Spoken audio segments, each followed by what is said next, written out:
Welcome back to 99%ers, episode 2. It's great to be back, part of the Pull Tab Sports family. I'm Danny Ehrman. I'm sitting here with Nate Maurer and Jack Hannahan, and we got Billy Maurer sitting up top. He's got a conference call in 10 minutes, so he's just here watching us. But Nate, Doc, how's it going? Hi, it's good. It's good to be here. Excited for some Christmas, and let's get the show rolling. Jack? I was happy to be here, Danny. You know that. Christmas right around the corner. A little stressful at the Hannahan house right now. But, we'll make do. Yeah, we're going to get to that in a second. So episode 2, we got to talk a little bit about what's a 99%er. For me, it's the 1%ers, the guys that made it. They're sitting at home right now. They got Christmas gifts under their tree. There's no end in sight. 99%ers, the guys that almost made it, didn't get there. Their high school coach screwed them. Their golf coach screwed them. They were better than the guy playing on TV. That's kind of what a 99%er is. And I'd say, Nate, Doc, what do you think about that? Yeah, I think it's where you get that group of buddies together, and I think misery likes company, right? And you all have something to talk about. The 5 guys, everybody has a story about what coach or what boss or what parent or whoever it was, screwed you over. And it's just fun to hear those emotional stories. It's not the typical 1% of the politically correct talk. This is the real thoughts and emotions of a person that maybe it happened 30 years ago, but they can explain it like it just happened 5 minutes ago. Now, Jack, a lot of people are saying you're a 1%er, but you heard a story episode 1. What's your version of a 99%er? Well, the 99%er, I think we all, no matter if you're a 1%er, got lucky, fooled them as long as you could, or it turned a little dark early on. I mean, we all had a coach that didn't like us, or actually every coach I ever played for liked me, except one, Dusty Baker, did not like me. But it was at the tail end of my career anyway. But 98%er is the guys the grinders that go out and grind, and don't get any credit. You just don't get any credit. And I look at my kids. I look at all these crazy hockey parents right now, like skating before school, skating after school. They go to skate schools. I got news for you guys. Your kid's not going to the NHL. It's real simple. Like, they could be 99%ers. So super excited about this episode. She kills it in social media with the NHL, with what's the football league called? NFL. Yeah, no, I'm just kidding. She's awesome. Jessi Pierce is here today with us. I'm going to read a little bit about her on her Twitter bio. She's a fantasy football trophy wife, mom of 3. She's a line tweeter at NHL.com. I believe for the Wild, she can correct me in a second. She runs a podcast, Bardown Beauty Podcast. Listen to it. It's awesome. All about the Wild. And she's a host of the Vikings Score North. I mean, what did I miss, Jessi?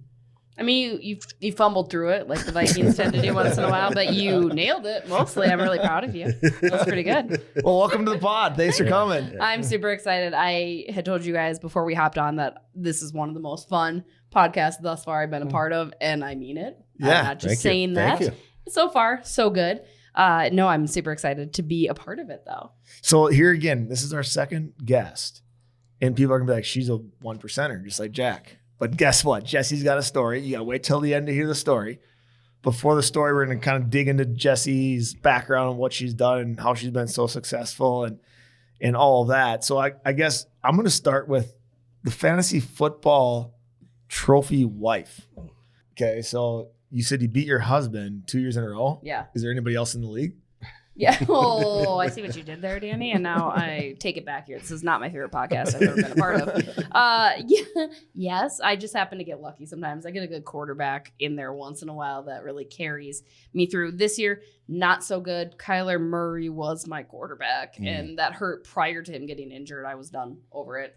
But you know what? You got to let everybody have fun in the league. I can't take all the championships, so that's my Christmas gift to everybody else is allowing them to win. It is. It's very sweet of me. Have you ever sat players in fantasy just to give them a break? Like you're playing one of your weaker opponents. You're like, I'm going to sit my guy out to give him a little break. No, I'm not that nice. No, you go. Yeah, typically I got a 2-3 game lead going into the playoffs. So I'm like, I'm going to sit a few guys, get them rested for the playoffs, you know? So Nate Dogs, you're a big fantasy guy too? I'm in one league with a group that we've been doing it where we would go and, get the stats out of the newspaper, at 15 years old, and still today, the same group 30 years later. Of course, it's a lot easier to deal with it now, but it is tough with the Thursday night games, the Saturday night games, the Sunday, the Monday. Like, you actually have to track it, but we play for enough money to kind of make it interesting to do it. But I was back-to-back champions, but I got knocked off this week. Sometimes the Kings fall, right? Like, you can't help ourselves. I feel like you and I being Kings. Yeah, I feel like we got a little bond. Yeah, we do. Jack, do you see what happened there? Well, her dad went to Hill Murray. I went to Hill Murray. I mean, it's probably North St. Paul. North St. Paul. It's in the blood. I was just gonna say. Nate Dog got a little jealous there and had to jump in and tell his story. Hey, I knew she wanted to hear it. So getting back to Jessi here. So Jessi, we'll just jump right into it. From Matamidi, play any sports growing up? I played soccer, basketball, and lacrosse. Lacrosse was kind of my go-to. Really excelled in that, but that was also before lacrosse was really a thing here. So I'm not going to toot my own horn too much. I think I was a very stout defense. They called me the brick wall because I just didn't let anybody get by me, which was really fun for me. Didn't take me anywhere, clearly, because I'm sitting here with you guys also creating content for real professional athletes, but I loved it. It was so much fun. Soccer, the same thing. Matamidi, very successful soccer association there through high school. I played JV, so let's not get that twisted as well. But I enjoyed it. So I guess that kind of makes me a 99%er already, right? Not an elite athlete in high school, just really loved sport. I think Hannahan said you were the captain your senior year on the JV team. Sure. Yep. Whoever said that, find the Wikipedia page, add it. It's true. It's true because nobody can refute it, probably. So really quick, I want to touch on your lacrosse. So defense. I never played lacrosse in North Dakota. We didn't have it. Is lacrosse a sport? It is now. I'll tell you that. Go out east. I'm kidding. Women's lacrosse back then, I mean, they can barely even touch anybody, and it's automatic. Oh, we had foul. bubbles, which was embarrassing and mortifying. Like, it was a bubble, like an invisible bubble around your head. So I played when lacrosse was just starting to come to Minnesota. And my parents are like, we're not watching this. Like, they couldn't understand, like, what is that a penalty for? Because there was an invisible bubble and you stop play. And when you stop play, you leave your sticks there. Like, girls lacrosse has come a very long way from even when I played back in the day. It's a little. Is it a little bit like ringettes back in the day? When the girls were like, we're not going to give them a full blade on that stick. Like, you got to carry around this little circle thing. Really? You remember ringettes? Yes. Yeah. You never seen that? No, North Dakota, we let the girls. North St. Paul, like we were like one of the first programs to start it. Highland Park. You guys don't remember ringettes. Ringettes still a big thing. Yeah, now, actually. It's just a circle, Olympic. And they just have the blade. You just skate around the ice with it. Yeah, it's similar. So going back to lacrosse really quick before we get going on to how awesome you are and what you do. Would you slash? Like, I see these people slash. Yeah, I'm like, I mean, you can come so that's where. I will toot my own horn on this. I was very good at, so you had a certain space on a opposing stick that you could hit the ball, because the whole point is to hit the ball. And when you're cradling is what they call it, the forwards are doing it up here around this stupid invisible bubble. But as a defenseman, you could kind of come in and slash appropriately. So I knew the sweet spot of okay, when they hold it just right, I can hit it there and get the ball out and go. Okay. And so that's what you do. So it probably, for hockey's sake, it would be a slash across the body. But for lacrosse, it's just kind of normal. Yeah, it's nasty. I've seen the boys' game, 100% different. Way different. You're hitting each other with sticks down the entire field. Like, very, very different. But for girls, I did okay. Especially in box lacrosse. I mean, that's crazy when they play inside the rinks. Hey, go Swarm. Yeah. So really quick here, going back to, so we got the lacrosse out of the way. Nate told his story about how what happened to you, Nate? Something should have happened to you. I forgot what Nate said. I got screwed like typically. Typically. Yeah, it just happens. No, it's fantasy football. He's a winner. Yeah. But no, so going back to you, Jessi, NHL.com for the Wild. Like, that's a pretty big deal. Tell us. Huge deal. How did you get there? Where did it start? Where did the passion come for hockey? Yeah. Start from the beginning. How'd you get with NHL.com? Oh boy. So from the beginning, so I grew up in Matamidi. My dad, a Hill Murray pioneer. My mom's from International Falls. Both those people very, very hockey folks. Like my mom in a very different way than my dad. My dad's kind of the pristine one. My mom's the redneck, rougher type of International Falls gal. And in 7th grade, I went to my first ever state hockey tournament. And I said, wow, the boys are really cute. And I kind of was like, okay, Mom, I think I like hockey. She's like, you just like hockey boys. And I was like, I don't know, maybe a little bit, whatever. Followed it and, went to more state tournaments, started to really kind of pay attention to the game, pay attention to the Wild at the time. Gopher hockey was really big for me at the time too. Actually, and I think I liked college hockey far more than professional hockey. And then my senior year, I was the stats girl for our varsity squad at Matamidi. And that's where I truly learned hockey, like plus minus, face-off wins, battles alongside the boards, and kind of the intricacies where I was like, the boys are fine, but this game is so amazing. Like I just fell head over heels in love with this game. And so at 18, I said, hey, I'm going to do this for a living. And I just kind of chased that dream. Everybody, you'll hear, oh, sure you will. Because it's a very elusive dream. Not quite as hard as playing in the NHL, but it's also still not exactly easy to find that hole of writing in the NHL, especially as a female. So I worked my butt off through college and ups and downs and all of that. I went out to Syracuse, covered lacrosse out in Syracuse, New York for a bit, which was fun. Knew that. It felt like putting a California person in Minnesota covering hockey. Like I knew it, but I didn't know it well enough. Were you covering the Syracuse Crunch? I was. So I did. I got to cover the Crunch. It's AHL funny. Team, yep. I was covering all lacrosse things up and down the board, and then I found ways to find myself back in hockey, which is where I was like, I really want to go back and cover hockey. So you were grinding it. I was. I mean, and that's what you have to do. You were a minor leaguer. Yeah, exactly. You were 99% of grinding it. It was great. And you have to. And in this, it sounds like, I think people have this misperception of like professional media personnel are like living this glitz and glamour life. It is anything but. Like it is not to like play a small violin for ourselves, but it's hard. It's a lot of work and you have to take a chance of that opportunity. The person that got this job that I wanted with the Minnesota Wild had formerly written for NHL.com. So I saw once he got that job, I'm going to move in and take his NHL job.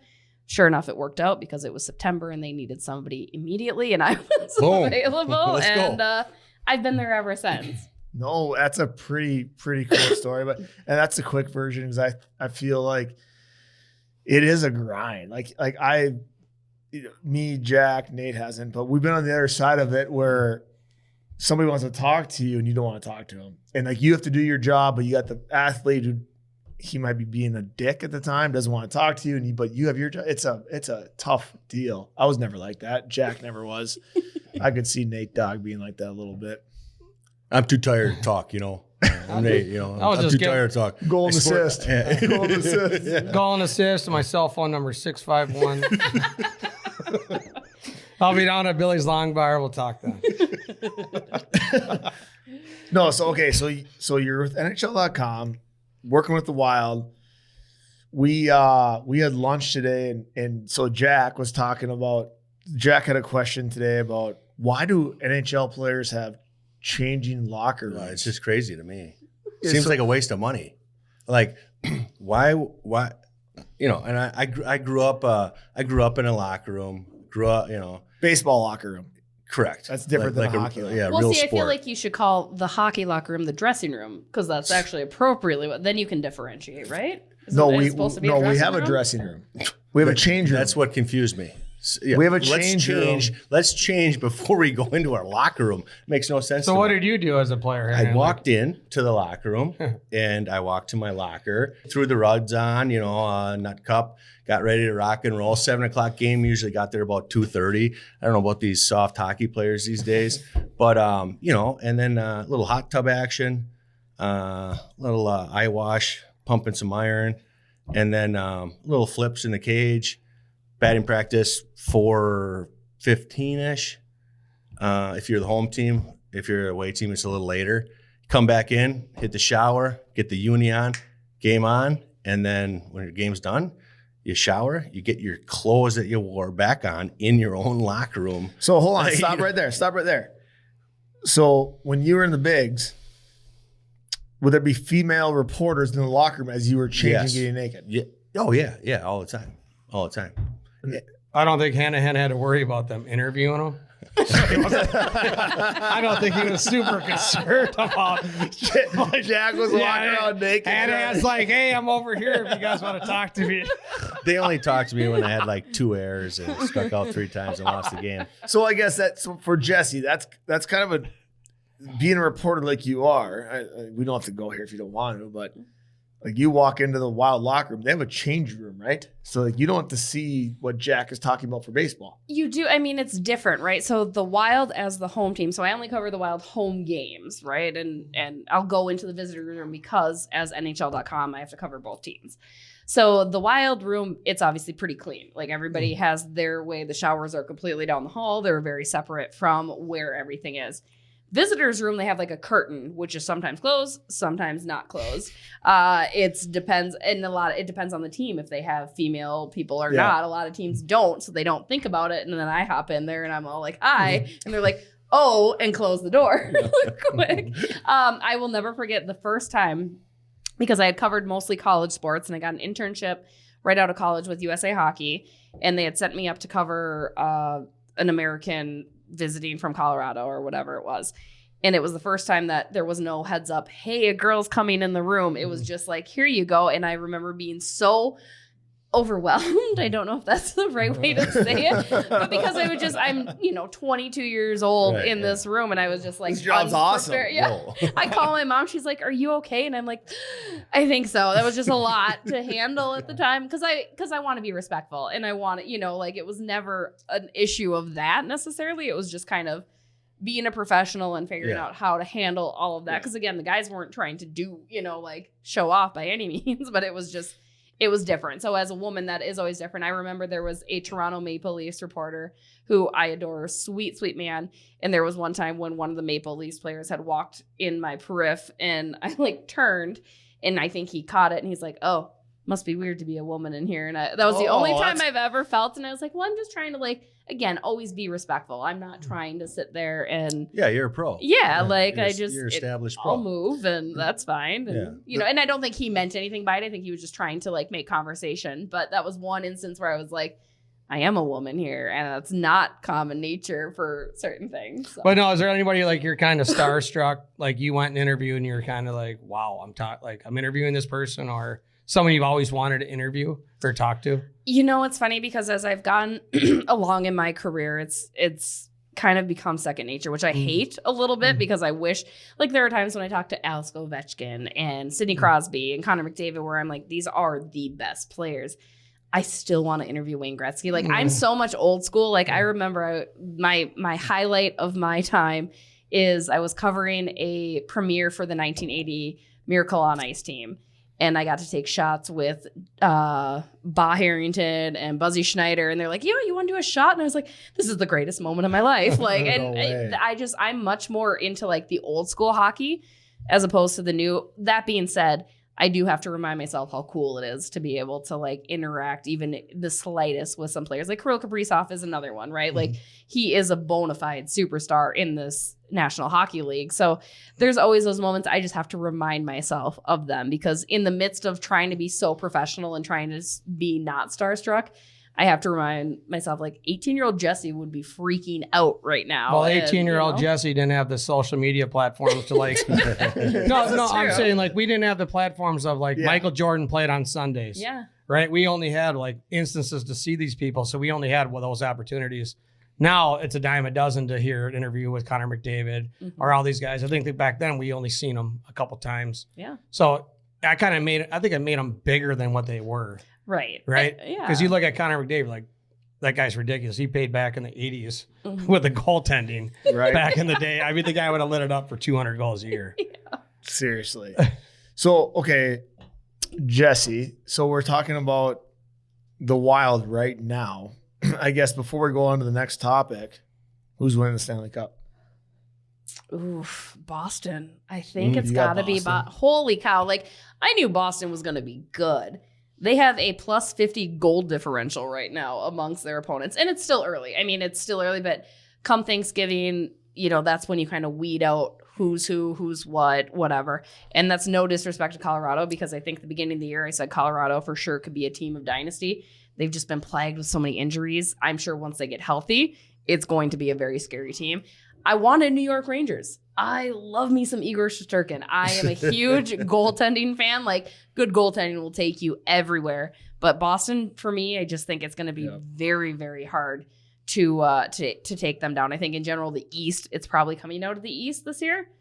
But I could be wrong. What do you think? Well, Nate Dogg, what's the Stanley Cup odds for the Boston Bruins? I don't know. Jump on it. I'm guessing it's probably 5 or 6 to 1. He's hot. He is hot. Yeah, I'm hot. I'm hot right now. I'm on a hot streak. No, I couldn't agree with you more. I think it's coming out of the East. I think the Devils are good. Boston. Who saw that coming, by the way? I mean, what was their win streak? 15? I Was it think 15 it's games or what they? I mean, no, it's just hard in the NHL because it's. I mean, when you lose that badly so consistently and have so many number 1 draft picks, it's bound to work out for you eventually. Yeah. I would assume. Like, that's But I'm just saying, like, slight shade to the Devils, to but win- like Jesus. To win 15 games NHL, because you can, you watch the Wild game last night, they dominate the first period. Anaheim scores the first goal. So, of course, you got to live bet it. But anyways, the Wild were going to win the game, right? You got to hashtag that. Like, that's his, like, side. You got to hashtag the live bet. They're down 1-0. They're dominating. They're all shooting 15-1. You got to take that even bet, and the Wild come out and shoot, 20-some shots in the third, and they win 4-1. But I will say this. The worst team in the NHL is the Anaheim Mighty Ducks. Yeah, but can you imagine Connor Bedard with Trevor Zegras, with Troy Terry? fun. Like, oh my God. Like, yeah, I drool over that. I think the West, though, to be honest, I think that you got the Avalanche are going to do the IR move. Mm. They're going to have tons of money to spend because they have guys on the IR. So they'll make a run. And I think what Billy G's doing at the Wild, bringing in Revo, He's a stud. Billy G's a stud. Be careful. Like He's a the stud. Wild could make a scary run. There's no one else in the West.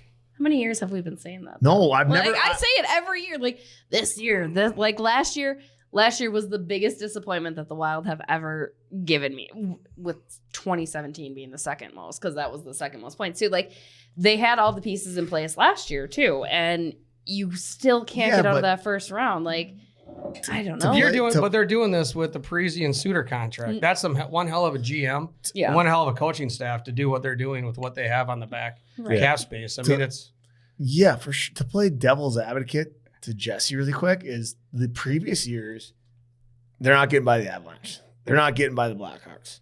They're not getting by the who are they not going to get by this year? It's going to be the Avalanche when they're going to have Dallas.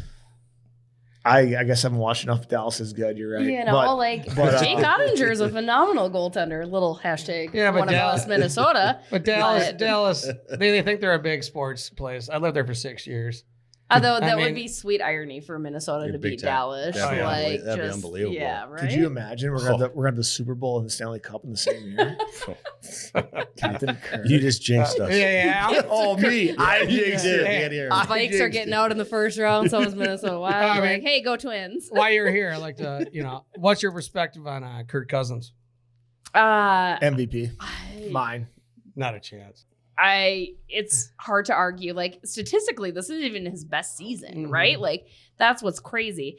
I think you can't just credit Kirk, though. You have to credit this whole team. Like, it's absolutely insane what they did last weekend against Indy. And yes, you can say, oh, it's Indy and Bach and all that, and it was terrible. But, I mean, Patrick Peterson going in and saying, hey, we're just down 5 touchdowns, and for them to actually believe, like, okay, yeah, we're just down 5. Like, that's insane to me, because I've been questioning all year long, like, how can this be sustainable to be down so much and then to come back and have a great third quarter, have a great fourth quarter? Clearly, that's what they want to do, which is playing with fire, frankly, but they haven't really been that burned so much for it, and Kirk is a big part of that. So, Kirk O'Chains, I dig it. I'm a fan. I think you got to jump on board, because we're always like, oh, these are the games we lose. And then you watch this team just continue winning. You're like, and then what do we do in Minnesota? We bitch about them winning. You know, I mean, it's like it could be 75, and like, God, I wish it was 74. Like that's what we got up here, and we just have that tough nature. But I think we expect a lot out of our sports teams, because we believe, like, with the weather, especially when it hits wintertime, like, that's all we really have is to watch the Vikings. Like, I just talked to my grandpa. He's having surgery tomorrow on his back. And all he cares about is getting out in time to watch the Vikings on Saturday. Exactly. You know what I mean? So it's crazy. You're like, what? It's a toxic relationship. Like it's Big literally, time. it's like very much an abusive relationship. Like, oh, I know they hurt me every time, but I'm going to come back every single time. Like it's Yep. like you have with the Winters and like you have with every Minnesota sports team. Like you expect that disappointment. You're waiting for that shoe to drop. And the Vikings this year are the epitome of that. Like, oh yeah, they're going to lose to the Colts because why wouldn't they lose to the Colts? I don't know. The next 3 games, winnable games. Granted, you're outside with Green Bay and Chicago. That'll be interesting. But I don't know. It's goddamn Minnesota sports. Right. Okay, so before we get into Jessi's 99% story, because right now she told one little bit, but she's a 1%er right now, just like Jack was. 1%. I want to talk a little bit about the Bardown Beauties. What a great name. What a Bardown Beauties? podcast. You kidding me? Like if you're not listening to this right now, You're nuts. it's so I listened to it the last couple of days. They absolutely crush. You mean Minnes- last couple of years? I know you meant that, Danny. It was last couple of years. Did I say No. days or Yeah, years? yeah. You meant years. It's fine. Oh, I said you did. Oh, I meant yours. Yeah. It's they crush Minnesota Wild, and like I'm telling you right now, they know what they're talking about more than Nate Maurer knows what he's talking about, which is really hard to believe, but they do. The show could be that. Okay, so I feel like that lessened us a little bit, to be honest. Hey, if you just want to eliminate half our viewers, you just did it. Before we get into Jessi's 99% story, which I still don't think she has one, but we'll find out. Jessi, tell us. Okay, so Bardown Beauties. Like, how are we not selling merch for this? First of all, can I get a First of all, hat? No yeah. kidding. I want a We hat. have My merch. wife I brought needs you guys a ton of gear. stickers. I brought you guys Like a stickers hot, eventually. sexy girl with the bar down playing hockey. Like, what do we need? We have sodastick.com. I don't know if I can do it. But Yeah. You can do anything you want just here. did You, it. you just did it. You Yeah, just big did deal. it. but so they have Oh, merch. They got, Fire us. yeah. Sorry, guys. No, Cancel Nate. it's finally gonna happen. Maurer. Episode 2 just done.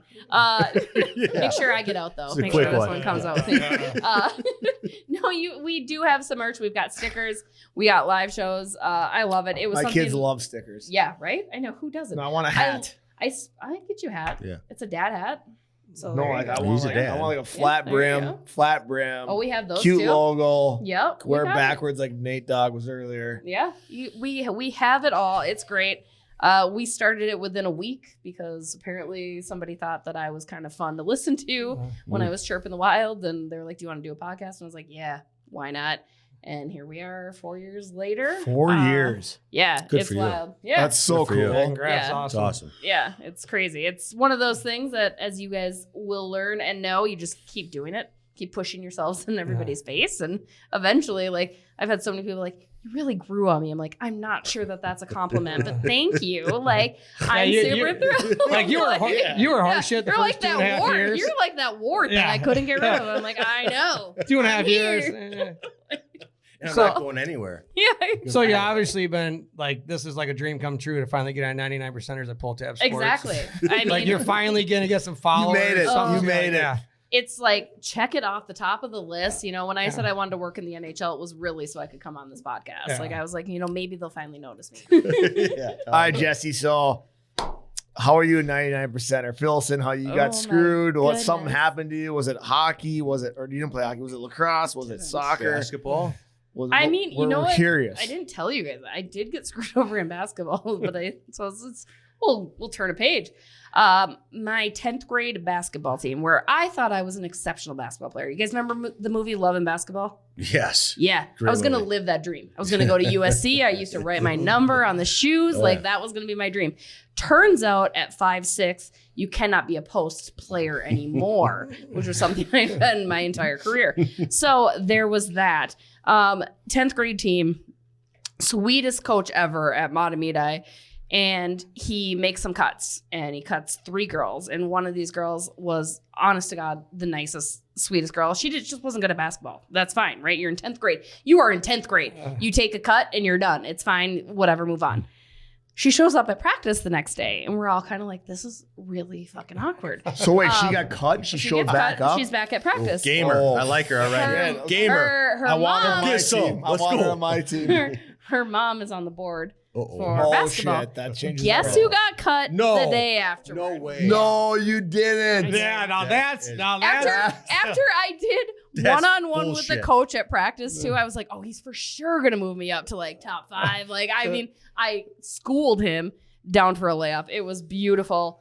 Yeah. And again, she's a sweetheart. I know it was never her doing. Like, she probably could have cared less. Well, that she was didn't. cut. She didn't need to show up to Her practice. mom was her mom had been this way since like day one, and we felt bad because we were all like, what the fuck is she doing here? Like, this is really weird. little And did the you know. next thing I know, I'm called into the hallway Jesse, you're like out. a peasant. You're out. Like, God damn it! Like, I just got caught. Okay, so What happened? so Jesse, that's your 99% story, or do you have another one? you want me to tell the hockey Yeah. one? You told the one about I told we the got- hockey one. we got about 5 minutes All here. right. You got to tell us it, and then we'll My best friend, and she still is one of my best friends. We had a hot second where obviously we were not friends for this moment in time. So as I mentioned, I was the stats girl for our varsity hockey team my senior year. we called analytics now. Oh, is that what we call You're it? analytics. Analytics. Yeah, You're ahead that of the sounds game. better. You were ahead of the game. That sounds and better. You're super That smart. sounds better. Yeah, you're yeah, smart. yeah. You're an animal. I basically said plus minus. Like, that was great. It taught me a lot about hockey. No, so this team was not very good. And so there was going to be an after party on like a Thursday of a school night. At one of the guys' house, we were all going to drink and hang out. Shockingly, my parents were like, no, you cannot go do this. You cannot. I don't care, whatever, blah, blah, blah. So I go home. I get a call from my friend and one of the hockey players saying, hey, we're outside your house. Just sneak out. And I was like, you don't know my mom. We're not sneaking out anywhere. You guys go have fun. I'll be fine. Whatever. I get woken up in the morning very aggressively from my parents, who barged into my room yelling at me about going to this hockey party that I did not go to, mind you. Try to convince them otherwise, whatever. Go to school. Turns out my friend's not there because she's nursing a hangover with her mom, who she told that I picked up. It was a whole thing. It was a good couple days before I was like, I forgive you. Like, that was crap. Like, and I suppose the one thing I did leave out when I told you guys, I was already kind of on quote unquote probation with my parents for a party. Back up. Back up. I got caught drinking like the weekend before, so they were already kind of on edge about me. Like, our sweet little Jessie. Those hockey players, damn it, they did it. So it was hard to convince my parents. Otherwise, my mom finally kind of believed me. She's like, you're still grounded this weekend. I was like, that's a bunch of bullshit, but whatever. Took it. You still got Moved on. grounded? I still got grounded. Parents can't even hold people accountable that long anymore. Oh, yeah. Like, you're like, nah. Like, grounding is, you got to go outside and you can't play Fortnite for 3 hours. They're like, son of a bitch. My life is over. What are we going to do out there? Dude, I got to breathe the oxygen. Like, no. Ride your bike? God forbid. I'm going to be dead honest, Jesse. First story, Legit. 99%. Or like, you got screwed. Second story. I forgot about that one, truthfully. Second story, I mean, I feel like we all got I thought that was like a Bill Maher story. Yeah, it's more. You know what I mean? Like, soft as shit. You know what I mean? But the first story, you making the team, the next day you get cut because someone's Like, on that's the board. all. Yeah. The first Oh, man. 99% are for sure on the 99%. first. I just got to Yeah. keep you guys on your toes. I didn't want to give you the gold right away. Yeah, no, I knew you I like guys it. would know. Yeah. So. Well, hey, thanks for joining us. Everybody listen to Bardown Beauties. The school. What's the Viking one? Before We Die is the title on Score North. Part Oh, of that's the Purple aggressive. Daily. Yeah. I mean, my problem is, what if they win this year and then now it's Well, we got a Stanley gone? Cup and a Super Bowl coming. Yeah. In my opinion. Hey, boys, it was fun and it was real. You can hear us on Spotify, Apple. I don't have my computer. Everything else, you can listen to podcasts. You can hear us on. Hey, like us on Instagram. We got a new Instagram page, actually. Yep. Instagram, Facebook, in there. Twitter. Get on there. Join us. Jesse's going to like us. Probably. So there you go. Hopefully. Probably. I don't know. We'll Probably. see. We'll see how this episode sounds when it 50-50. comes out. Yeah. Until next time, keep telling those stories.